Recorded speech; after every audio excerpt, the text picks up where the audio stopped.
Bienvenidas al primer capítulo de Marian Aguilar Historia, un espacio donde, su nombre ya lo indica, vamos a contar historias, chismes, que yo sé que les encanta, sobre infidelidades, sobre desarrollo personal, ¿por qué no? Infinidades de historias. Entonces, sin más preámbulos, empezamos con la primera historia.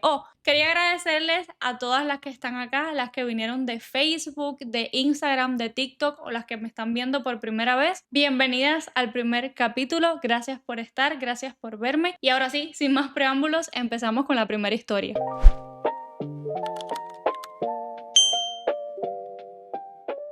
Hola Marian, mi nombre es Sandra, me encantan tus videos, creo que eres muy divertida y muy espontánea. Gracias. Como bien dijiste, tener acceso a un psicólogo profesional es muy caro y creo que contarte mi historia me servirá de mucha ayuda para desahogarme. Cuando tenía 6 años, mi papá falleció. Yo no me acuerdo mucho de él, pero mi mamá me cuenta que no hubo un solo día de su vida que él no me haya amado o cuidado. Él era el que mantenía la casa en ese momento, entonces mi mamá se dedicaba a hacer las cosas de la casa y a cuidarme a mí. Mi papá falleció en un accidente en el año 2005. Iba a recoger a su hermano a una fiesta porque estaba borracho. O sea, me imagino que el que estaba borracho era el hermano del papá de la seguidora. Y regresando para la casa se les cruzó una moto que iba en contraria. Mi papá manejaba una motorina, así se les decía en Cuba las motos eléctricas, confirmo. Las que me conocen saben que yo soy cubana y sí, en Cuba se les decía motorinas, no sé si se les dirá así en el resto de los países de Latinoamérica. A las motos eléctricas, valga la redundancia, que eran como grandes y se les decía motorinas. El impacto fue tan grande que mi papá perdió la vida automáticamente. O sea, tienen que haber venido a una velocidad súper grande. Tu papá en la motorina y bueno, la otra persona que venía como en la moto, tienen que haber venido muy rápido. El impacto fue tan grande que mi papá perdió la vida automáticamente. Mi tío en cambio quedó vivo. Yo lo culpo mucho a él. Si él no hubiese estado borracho esa noche y no hubiese llamado para que mi papá lo recogiera, él hoy estuviera con vida. Mi tío no resistió la culpa y actualmente es alcohólico. Muchos familiares han tratado de ayudarlo, pero él no se deja. La policía fue la que llamó a mi mamá. Yo no me acuerdo, pero ella me cuenta que ella solo decía, pero dígame dónde está, yo lo voy a recoger. Obviamente estaba en shock y aún no asimilaba la noticia. Desde ahí nuestra vida cambió demasiado, para mal obviamente. Mi mamá tuvo que comenzar a trabajar en una dulcería. El dinero no alcanzaba para nada. Ella me cuenta que tuvo que ir a una peluquería a vender su pelo porque un día no tenía para darme de comida. Bella, me identifico muchísimo con tu historia porque de hecho a mí no me criaron mis padres, me crió mi abuela paterna. Entonces, bueno, sí, ella trataba de hacer lo mejor que podía también. Yo tenía alrededor de 10, 11 años cuando ella me cuenta que también tuvo que ir a vender su pelo. En ese tiempo creo que daban como $20 por 4 dedos, algo así. O sea, mientras más largo lo tenías, obviamente pues más te pagaban. Entonces sí, ese día no teníamos como comida y ella para que, o sea, pudiéramos comer todos en la casa, vendió su pelo. Pero ella siempre fue buena madre. Estas cosas las sé ahora que soy una mujer adulta, pero yo tengo recuerdos muy diferentes de mi niñez. Para mí fue la mejor niñez del mundo. Yo no me daba cuenta de todos los malabares que tenía que hacer mi mamá para mantenernos a flote. Ella estaba destruida, había perdido a su esposo, tenía la carga de un hogar ella sola, pero aún así siempre me hablaba bonito y no dejaba que yo supiera que ella estaba mal. Eso es lo que las buenas mamás hacen. Sí, Bella, eso es lo que definitivamente deberían hacer las buenas madres. La vida fue pasando y obviamente con los años yo fui creciendo. Aunque siempre tuve el cariño de mi mamá, siempre eché en falta la presencia de mi papá, de una figura masculina. Ver a mis amigas cuando sus papás las iban a recoger a la escuela me destrozaba, Marian. Para esa época yo tenía 14 años. Y ahí es donde aparece mi primer novio. Ahora es que la historia se pone buena. O sea, ahora empieza lo chido. Marian, ese niño era hermoso. Era de mi edad. Todas las niñas de la escuela querían estar con él. Era alto, ojos cafés, pelazo castaño. Se veía muy desarrollado para su edad. Y a mí también me gustaba. Solo que yo no era como las demás niñas que se le insinuaban. Yo siempre he sido muy tímida. Y él pensaba que yo no quería nada con él. Lo que él no sabía es que yo me moría por ser su novia. Él comenzó buscándome en el receso, me pedía algunas libretas para estudiar, muchas veces compraba Durofrío para ambos. A mí no me gustaba, pero me lo tomaba para no hacerle el feo. Bella, Durofrío. Mis bellas que me siguen, que son de Cuba igual que yo, saben que siempre que salíamos de la escuela comprábamos un vaso de Durofrío que en aquel momento costaba $1. No era tan rico como refrescante. Sabemos que Cuba es una isla que está en el mar Caribe y hay mucho calor, prácticamente todo el año es verano. Un duro frío cuando salías de la escuela era lo mejor de lo mejor. Las profes comenzaron a hacer bromitas con nosotros, que estábamos siempre juntos, que él siempre me buscaba, hasta que un día en una clase de español literatura la profesora le preguntó si él era mi novio. Y él respondió que no, pero que le encantaría hacerlo. Uy, qué bonito. Yo me quedé tiesa, no sabía qué hacer, solo sonreía. Ahí la profe le dijo, bueno pues, entonces díselo. Marian, como si fuese una película, ese niño se paró de su puesto y fue al mío. Y delante de toda la clase me preguntó si quería ser su novia. Y yo, claro que le dije que sí. Pero ya saben que en mis casi 27 años, nunca en mi vida nadie ha hecho algo así como tan bonito. Un cliché así de películas de los 2000, algo mínimamente romántico. Y es súper triste de hecho porque yo soy súper romántica, yo soy una romántica empedernida. Desde ese día fuimos inseparables, éramos la pareja envidiada de la escuela. Él era detallista, me llevaba flores de vez en cuando, siempre me llevaba hasta la puerta de mi casa cuando salíamos de la escuela. Mi mamá ya lo conocí y le tenía mucho cariño porque era un niño muy educado. Marian, te cuento que la escuela terminó y nosotros aún estábamos juntos. Entramos al preuniversitario y seguíamos siendo la pareja perfecta. Solo nos quedaba un año para entrar a la universidad. Oh, no te había contado, pero yo era virgen cuando me hice novia de este muchacho, que vamos a ponerle Pedro. Bueno, ya el primer novio tiene nombre y se llama Pedro. Y cuando cumplí 15 lo hicimos, o sea, tuvieron relaciones sexuales. Yo se lo conté a mi mamá antes de que pasara y de hecho fue en mi casa. Lo veo súper bien. O sea, en mi casa hablar de sexo era como un tabú muy grande. Entonces las cosas que yo sabía al respecto era porque se las preguntaba a mis amigas que eran igual de inexpertas que yo. Entonces, nada, pues obviamente seguro no. Estoy completamente segura que muchas malas decisiones que yo tomé fue porque en mi casa no me dieron la confianza suficiente como para poder hablar más de 3 o 4 cosas. Entonces, sí que tu mamá te haya dado esa confianza, dice mucho de tu mamá. O sea, por lo menos, a lo mejor habrá muchas personas que lo critiquen, pero para mí tu mamá es una madraza. Ambos queríamos estudiar ingeniería, yo química y él industrial. Todo estaba bien hasta que una muchacha de su aula empezó a buscarlo mucho. En último año nos dividieron en 2 grupos y no estábamos ya en la misma aula. Yo al principio no decía nada, pero después de fijarme bien, a ella se le notaba que le gustaba. Pero eso no era lo que me molestaba. Lo que me molestaba era que él no hacía nada para apartarla. Siempre que le reclamaba me decía que estaba loca, que veía cosas donde no las había, y yo entonces me sentía mal por no confiar en él. Todas creo que hemos pasado por eso, que nos hacen quedar como las locas, como las intensas, que estamos exagerando demasiado, que vemos cosas donde no las hay y al final sucede todo lo que pensamos. Ustedes cuando tengan un pensamiento, cuando intuyan algo, ese sexto sentido de mujer no falla y prácticamente casi nunca se equivoca, entonces siempre háganle caso. Nosotros casi nunca discutíamos lo normal, pero ese último año fue lo peor. Ahí fue cuando comencé a sentirme insegura conmigo misma. La otra chica no era más bonita que yo. Sé que va a sonar arrogante, pero así era. No vea, de hecho, me encanta que las mujeres sean como súper seguras de sí mismas. Y si tú sientes que eres linda y si eres linda, ¿por qué no decirlo? ¿Qué problema tiene? Pero sí tenía más cuerpo, estaba más desarrollada que yo. Y al parecer eso era lo que le llamaba la atención a mi novio. También ella era muy extrovertida. No le daba pena hablar o ser el centro de atención. Yo era todo lo contrario. Tímida, hablaba solo cuando era necesario y no me gustaba estar rodeada de personas. La cosa era que ella no solo le coqueteaba a mi novio, sino que a muchos más de la escuela. O sea, la muchachita era literalmente una joyita. Como te estaba diciendo, él empezó a cambiar conmigo, ya no me trataba como antes, todo lo que yo hacía le molestaba, hasta que un día una muchacha de la escuela que casi ni me conocía, solo de vista, me dijo que mi novio Pedro estaba con la muchacha a mis espaldas, que en el aula los varones habían comentado que se iban a ver los dos, en un aula abandonada al fondo de la escuela en la clase de matemáticas. O sea, ambos iban a faltar al turno de clases para ir a hacer sus cochinadas. Yo lo agradecí a la chica, yo también tenía clase, pero obviamente no fui para sorprenderlo. Marian, el cuerpo me temblaba, tenía ganas de llorar, sudaba demasiado. Y efectivamente, esperé un tiempo, di margen a que llegaran ellos antes para topármelos en plena acción. Si llegaba antes, él se iba a inventar una excusa barata. Sí, veía, te entiendo. Me llené de valor, entré al aula abandonada y ahí estaban. Él ya con el pantalón desabrochado y ella sin ajustador. Qué asco, de verdad.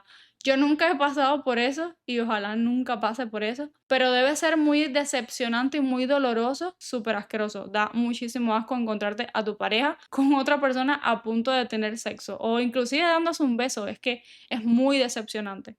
Lo miré a él, le dije a ella que se lo quedara, que yo no quería esa basura, me di la media vuelta y me fui. Bien bella. Él ni fue detrás mío, Marian, nada. Sentía que me iba a morir.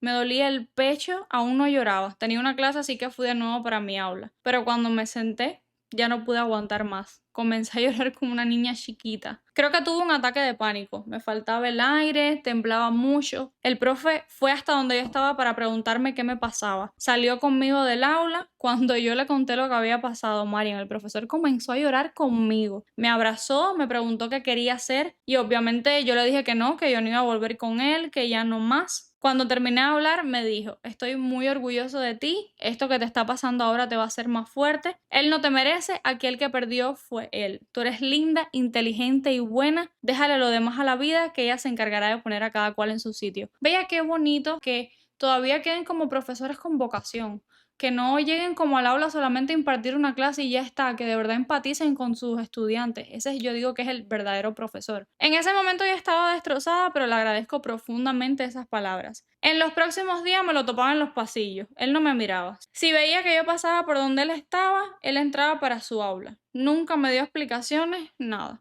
Yo tampoco las quería. Ya lo había visto todo. Con el pasar de los días me enteré que ellos ni estaban juntos. Ella estaba embarazada de otro chico de la escuela. Y el chico no quiso saber nada de ella porque se enteró que ella había estado con mi exnovio. Es que de verdad la muchachita era de lo peor. No estaba solamente con tu novio, ella estaba como para toda la escuela. Toda la escuela se enteró, eso fue lo peor. Las personas me miraban con lástima, las inmaduras se reían cuando yo pasaba, qué feo de verdad. Mis notas bajaron, ya no quería ir a la escuela, estaba muy deprimida. El profe que me había aconsejado aquel día me dijo que necesitaba hablar con mi mamá, que no era nada malo, pero que le dijera que pasara por la escuela. Yo solo le dije que estaba bien, que se lo iba a decir. Pues resulta que Pedro tenía una enfermedad de transmisión sexual, gonorrea, para ser más específicos. Y mandaron a buscar a los padres de las personas que habían estado con él. Yo, que había sido su novia, y los padres de la chica de su aula. Resulta que cuando los pillé no era la primera vez que estaban juntos. Ya lo habían hecho desde antes, para sorpresa de nadie, me pone acá la seguidora. Para no aburrirte con los detalles, abúrreme, bella, con los detalles, de verdad. Mientras más larga sea la historia, mejor. Pero bueno, ella ya lo tenía y se lo pegó a él.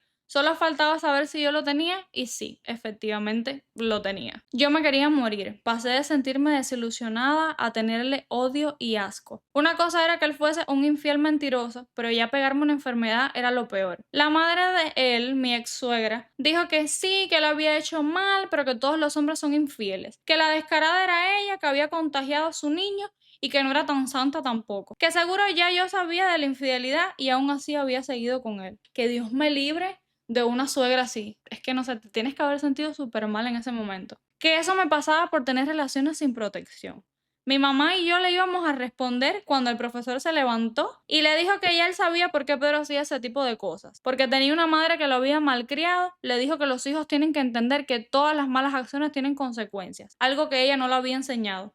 Y que él lamentaba mucho que yo hubiese sido un daño colateral, pero que a lo mejor él necesitaba que le pasara eso para que dejara de ser un niño mimado y que aprendiera de una vez a comportarse como un hombre. Mi mamá y yo nos quedamos frías. El profesor les había dicho toda la verdad en sus caras. Nosotras no lo hubiésemos dicho mejor, la verdad. Esa señora estaba que si la pinchaban, Marian no botaba sangre. Dijo que qué tipo de profesor era él, que su hijo era una víctima más, que las cosas no se iban a quedar así y se fue. Pedro, como cobarde que era, aún era incapaz de mirarme a la cara. La chica solo lloraba, ni ella ni su mamá hablaron mucho. Cuando llegó el papá de ella, que no sabía nada de la situación, la hizo pedirme disculpas. Le dijo que él no la había criado para que actuara así. Creo que en ese momento ellos no sabían que ella estaba embarazada. Y yo no dije nada porque eso no era problema mío. Ya yo tenía problemas más grandes. Yo no podía creerlo. Mi novio de años, mi familia, mi refugio, mi compañero de aventuras y me había hecho todo eso. Yo no iba a volver a confiar en nadie más en mi vida. Y lo peor de todo era que me había contagiado de una enfermedad de transmisión sexual. No sé si cambió o si siempre fue así y fingió por muchos años. Lo que más me dolía es que no me miraba a la cara. No se disculpaba como si yo no hubiese significado nada en su vida. Y sí, debe ser como muy triste, Bella. ¿Sabes? Como que sí, ya se equivocó, la cagó, pero mínimo pide disculpas. O mínimo trata de dar una explicación, o no sé.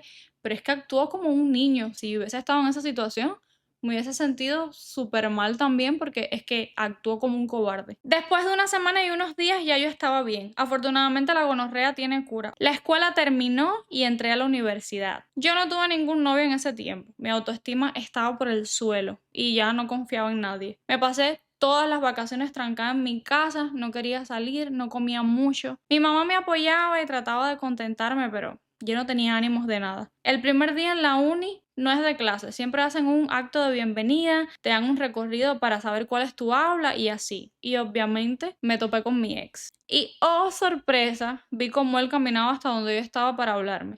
Yo no dejé que él llegara a donde yo estaba, me di la media vuelta y me fui de ahí, bien. A mi aula entró la chica que me había avisado en el receso de que mi novio estaba con otra. María, nos hicimos las mejores amigas. Ella súper extrovertida, me sacaba siempre de mi zona de confort, íbamos de fiesta juntas, hacíamos planes los fines de semana. Aunque ya yo era mayor de edad, aún mi mamá era la que decidía si yo podía salir o no. Pero siempre me daba permiso porque al menos no estaba deprimida. Ella me decía que prefería verme salir y haciendo amigos que triste en la casa y sin ganas de comer. Poco a poco fui recuperando la seguridad en mí. Dayana se encargó de eso. Bueno, ya la mejor amiga tiene nombre también, se llama Dayana. Y a mediados de curso del primer año es donde conozco a Saúl. Yo al principio no le hacía caso. Él no era malo, era muy carismático y muy inteligente. Pero ya yo no podía confiar tan fácil en los hombres, no después de todo lo que había pasado. Pero mi amiga siempre me decía, dale, embúyate, deja la bobería, mira qué lindo. Y sí, era muy lindo. No te voy a mentir, le acepté la primera salida. Te cuento que jamás en la vida yo me había reído tanto como en esa cita. Así poco a poco las cosas se fueron dando hasta que me pidió que fuera su novia. Ya yo estaba súper enamorada, ¿para qué te voy a mentir? Me llevó a conocer a sus padres, la mamá de él era un amor. Siempre me recibía con algún dulcecito, si compraba algo para ella también me lo compraba a mí. Muchas veces salíamos juntas nosotras solas. Y mi mamá lo adoraba a él también. ¿Te acuerdas de mi profe, el del pre? En ese momento empezó a salir con mi mamá, se hicieron novios. Luego te cuento esa historia. Amiga, qué locura. Esa sí no la vi venir. Tu ex profesor, o sea, el profesor que tenías en el preuniversitario, se hace novio de tu mamá. Ese profesor ya sabía lo que quería desde que tú estabas en la escuela. Entonces salíamos muchas veces los seis. Mi mamá y su novio, mis suegros, mi novio y yo. En tercer año de la universidad, ambos decidimos irnos del país. El papá de mi mejor amiga vivía en Estados Unidos y le iba a pagar la travesía de Nicaragua a Estados Unidos. Ok, las pongo en contexto. Cuba es una isla que se encuentra ubicada en el Mar Caribe y por el gobierno que tenemos actualmente, desde el año 59 de hecho que no funciona, porque todos son corruptos y vivimos en una dictadura. Entonces no podemos viajar libremente como a lo mejor muchas personas del mundo lo pueden hacer. Entonces solo podíamos ir o podemos ir a los países que son libre visado. En ese momento, no sé ahora, desconozco, Nicaragua era uno de estos países libre visado y ¿qué hacían los cubanos? Sacaban un pasaje Cuba-Managua, que era la capital, es la capital de Nicaragua, y luego hacían toda la travesía hasta México. Se entregaban a las autoridades en la frontera y cruzaban para acá, para Estados Unidos. El papá de mi amiga no quería que se fuera sola y ahí es donde ella nos pregunta a nosotros si nos queríamos ir con ella. Ahí fue cuando nos entró el bichito. Empezamos a sacar cuentas, pero el dinero no nos alcanzaba. Íbamos a vender algunas cosas, pero no era suficiente. Entonces le contamos la idea a nuestros padres y mi suegro, que tenía una buena posición, nos dijo que nos iba a dar el dinero faltante, que era casi todo, la verdad. Compramos los pasajes para Nicaragua. Llegó el día de irnos y mi mamá estaba súper triste. Pero al menos tenía a alguien que la quería. En ese punto su relación con el que era mi profesor estaba muy avanzada y ya vivían juntos. Nos despedimos de todos y nos fuimos los tres. Mi mejor amiga, mi novio y yo. La travesía fue dura, pero no pasamos ningún susto, gracias a Dios. Llegamos a Texas y de ahí volamos a Las Vegas, que era donde vivía el papá de mi mejor amiga. El primer año fue duro. A los 2 meses de llegar nos fuimos a vivir solos. No queríamos molestar mucho al papá de mi amiga. Él no quería que nos fuéramos, pero bueno, como dicen por ahí, el que se casa, casa quiere. Ambos empezamos a trabajar, yo limpiando, él de camarero en un restaurante. Fue duro, pero nos teníamos el uno al otro. Ambos reunimos dinero y comenzamos una empresa pequeña de limpieza. Hoy por hoy es nuestro principal sustento. Nos ha ido muy bien, la verdad, porque sí, Saúl sigue siendo mi esposo. Y le digo así y no novio, porque hace 2 años me pidió matrimonio. Tenemos una niña de 1 año y 2 meses. Somos una pareja joven de 27 años. Ay, vea cuánto me alegro de verdad. que por lo menos el segundo no fue un cucaracho como el primero. Mi mejor amiga adora a mi hija. Mi niña le dice tía. Mis suegros y mi mamá también viven aquí en Las Vegas. Mi mamá aún sigue con el que era mi profesor. Ese hombre es increíble, Marian. Adora a mi mamá y me adora a mí. Obviamente no reemplaza a mi papá, pero se siente bonito tener a alguien que se preocupa por mi mamá y por mí. Te cuento que estoy embarazada nuevamente y es niño. Se va a llamar Ernesto como mi papá. Mi vida no es perfecta, pero está llena de amor y eso es lo importante. Te cuento que mi mejor amiga me dijo que mi ex, mi primer novio, vive en Georgia. Se casó con una mujer mayor que él que lo mantiene y al parecer está bien económicamente. Esta es mi historia, a lo mejor no es la mejor, pero quería contártela. A lo mejor hay alguien allá afuera que siente que su mundo se va a acabar luego de una ruptura amorosa. Amigas, déjenme decirle que nadie se muere por nadie. Siempre llega algo mejor. Espero escuchar mi historia, Marian. Me encanta lo que haces. Gracias por leerme. Bella, gracias a ti por enviar este pedazo de historia. Esta historia me lo dio absolutamente todo. Dejen en los comentarios si ustedes también las han engañado. Me imagino que sí, porque a todas nos ha pasado. Entonces dejen su like y comenten esa experiencia de infidelidad que tuvieron. O si ustedes fueron infieles también, porque no siempre es culpa de los hombres. Espero que esta historia les haya gustado muchísimo. Por acá abajo les voy a estar dejando el correo para que me envíen sus historias. Y muy importante, no se olviden de suscribirse, activen la campanita de notificaciones para que les salgan todos mis videos. Tengo pensado subir un video diario, pero bueno, depende de cuántas historias me envíen ustedes y qué tan buenas estén. Así que nada, eso fue todo. Las amo mucho. Gracias por verme nuevamente. Besitos. Bye.